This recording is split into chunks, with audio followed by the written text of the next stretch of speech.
여러분 집에 종이랑 펜, 그리고 가위 있으시죠? 이것만 있으면 누구나 천재들처럼 아이디어를 내고 경쟁에서 이길 수 있다는 것 알고 계셨나요?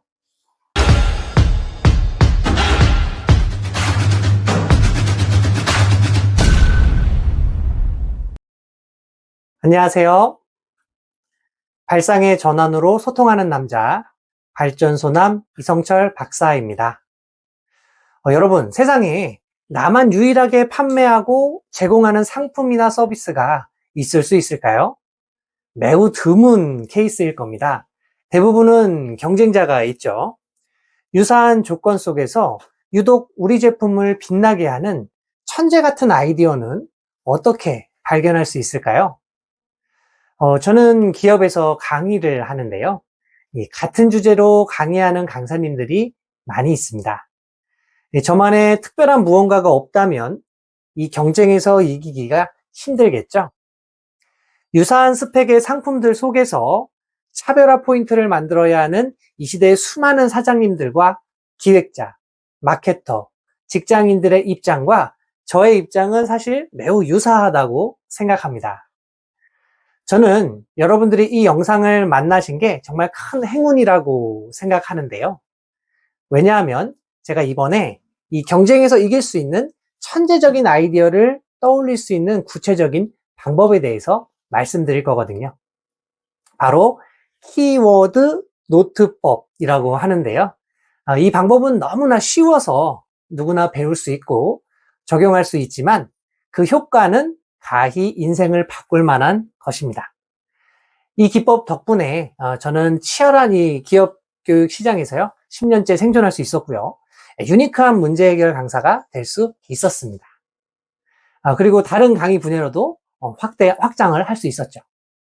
그럼 키워드 노트법 구체적으로 어떻게 하는지 한번 알아보시죠. 예전에 일본에서 스펙이라는 드라마가 있었습니다. 주인공은 천재 경찰 토우마인데요. 이 토우마가 일하는 방식을 보면 오늘 우리가 배울 키워드 노트법과 상당히 닮아 있습니다. 토우마가 어떻게 일하는지 몇몇 단계들을 캡처해서 보여드릴게요. 자, 우선 첫 번째 단계. 이 사건과 관련된 데이터를 학습하는 단계입니다.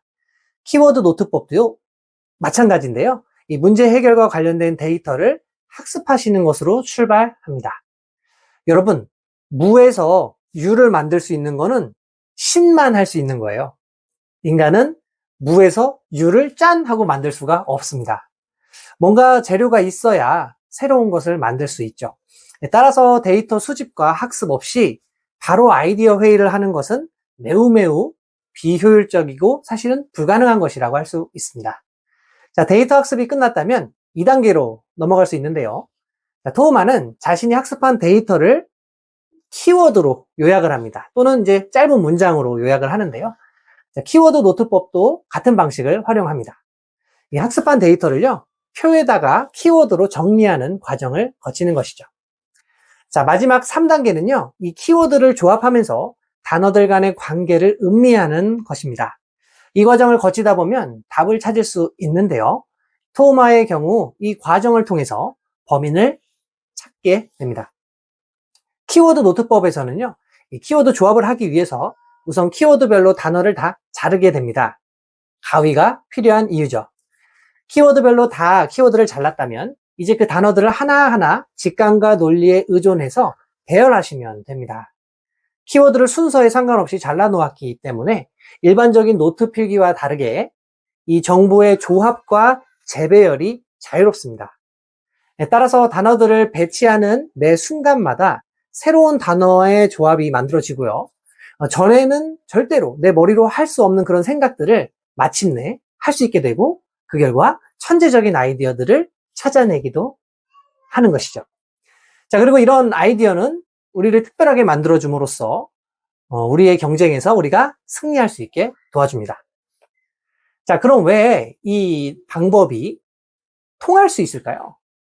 크게 과학적으로 3가지 이유가 있습니다. 자, 첫 번째는 밀도 높은 단어들의 수집이에요. 아무 단어나 우리가 조합했나요? 그렇지 않죠? 현업에 필요하다고 생각하는 정보들만 1단계에서 준비를 했고요. 그 정보들을 키워드로 만들었기 때문에 이 키워드 노트법에 적혀 있는 단어 하나하나는 이 현업의 문제를 해결할 수 있는 단락이거나 챕터이거나 또는 책 한 권에 해당하는 매우 밀도 높은 단어라고 볼 수 있습니다. 현업과의 연계성도 높은 단어들이고요. 이런 고밀도, 고품질의 키워드를 조합하기 때문에 양질의 아이디어를 만들어낼 수 있는 것이죠. 자, 키워드 노트법이 왜 천재적인 생각을 만드는지 그 두 번째 이유는요, 이 단어들의 창의적인 조합에 있습니다. 여러분 혹시 에디톨로지라는 책 읽어보셨나요? 저자는 김정훈 님인데요. 그분의 사례를 한번 소개해 볼게요. 이제 김정훈 님이 독일에 유학 갔을 때 이제 충격을 받았던 사건인데요. 한 번은 이제 수업 시간에 교수님이 막 이제 강의를 하실 거 아니에요? 그때 이제 자기는 열심히 노트 필기를 했다고 합니다. 그런데 이제 친구들은 뭐 하나 하고 봤더니 노트 필기를 안 하고 카드 필기를 하고 있더라는 거예요. 자, 무슨 차이가 있냐 궁금하시죠? 여러분, 노트 필기는요, 정보를 재배열할 수 있는 자유가 없습니다. 그저 교수님이 말하는 내용을 시간 순서에 따라 받아 적고 그대로 외울 뿐이죠. 반면에 카드 필기를 한 친구들은 수업이 끝나면 기존에 적었던 카드와 이번에 적은 카드들을 자유롭게 섞으면서 자신만의 연구 아이디어나 뭐 이런 것들을 창의적으로 만들어 나갈 수가 있었다라는 겁니다. 김정훈 님이 에디톨로지라는 책에서 창의력은 편집 가능성에서 나온다 이렇게 주장하시거든요. 그 이유가 바로 여기에 있는 것이죠. 자, 누구도 해보지 않았던, 시도하지 않았던 키워드들을 새롭게 조합한다는 거. 그것이 바로 키워드 노트법이 이런 천재적인 아이디어로 연결될 수 있는 비밀 중에 하나가 되겠습니다. 자, 마지막으로요. 이 키워드 노트법이 강력한 세 번째 이유는요. 망각의 예방 차원입니다. 자, 여러분 요즘 뭐 책이나 신문 또는 뭐 정보성 기사 등을 읽으면 얼마나 기억에 남으세요? 분명히 어디서 봤는데 기억이 잘 안 나고 그러진 않으신가요? 제가 그렇습니다. 이게 마흔이 넘으니까 더 심해지는 것 같아요. 자, 그런데 키워드 노트법은 이런 부분을 상당 부분 예방해 주죠. 잠깐 그림을 좀 보시죠. 네, 저희 교육공학 전공에서는 이중 채널 모형이라고 부르는 것이 있습니다.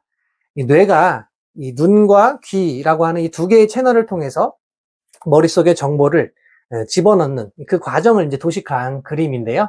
제가 준비한 그림에는 지금 눈과 귀 외에도 오감이 다 들어있네요. 뭐 그게 그렇게 중요한 건 아니고요. 어쨌든 눈이든 귀든 감각기관을 통해서 이게 정보가 이제 들어오면 단기 기억에 머무릅니다. 자, 단기 기억의 다른 이름은 작업 기억이라고 하는데요. 특별한 노력이 없으면 여러분 장기 기억으로 잘 전환되지 않습니다. 단기 기억에 들어왔다 그냥 잊혀지죠. 예를 한번 들어볼까요? 여러분들 당근 거래 해보셨죠? 자, 만나서 이제 상대방한테 우리가 뭐 계좌이체 같은 거 할 때가 있잖아요.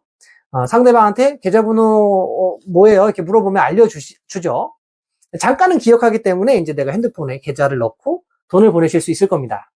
하지만 그 번호, 그 계좌번호를 계속 기억하고 계시나요? 그렇지 않죠?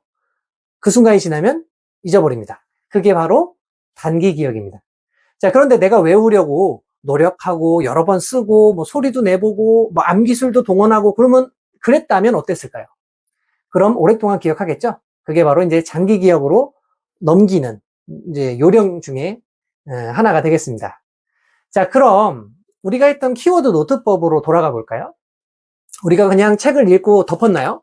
그렇지 않죠? 그 정보를 어떻게 요약할까 고민하면서 읽었습니다. 마치 우리가 뭐 다양한 암기술을 동원하듯이 이 정보를 어떻게 내 머릿속에 남길까 고민하면서 읽는 거와 같은 상황이라고 보시면 돼요.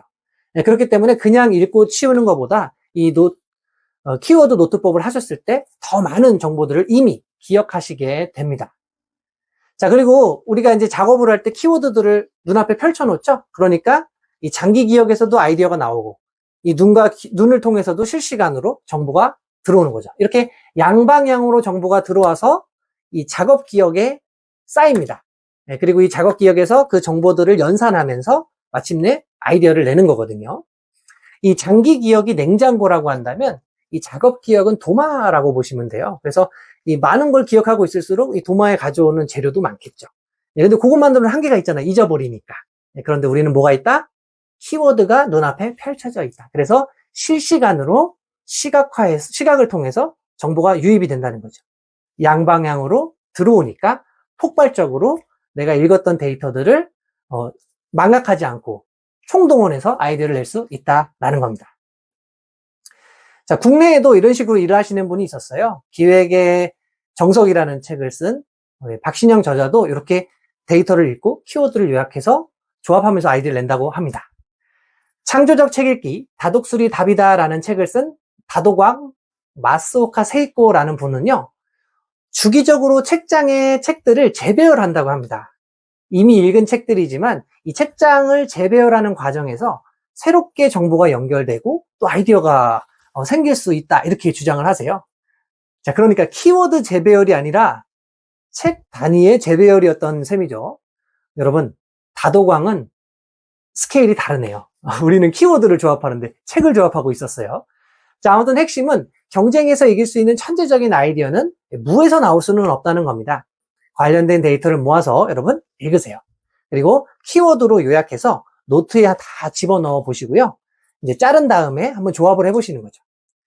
썸네일에서는 제가 여러분 잘 보이시라고 박스를 잘라가지고 매직으로 크게 글씨를 썼지만 A4 용지에 볼펜으로 쓰셔도 충분합니다. 키워드가 충분히 모이면 가위로 자른 다음 자유롭게 한번 조합해 보세요. 분명 그 과정에서 천재적인 아이디어를 만나게 되실 겁니다.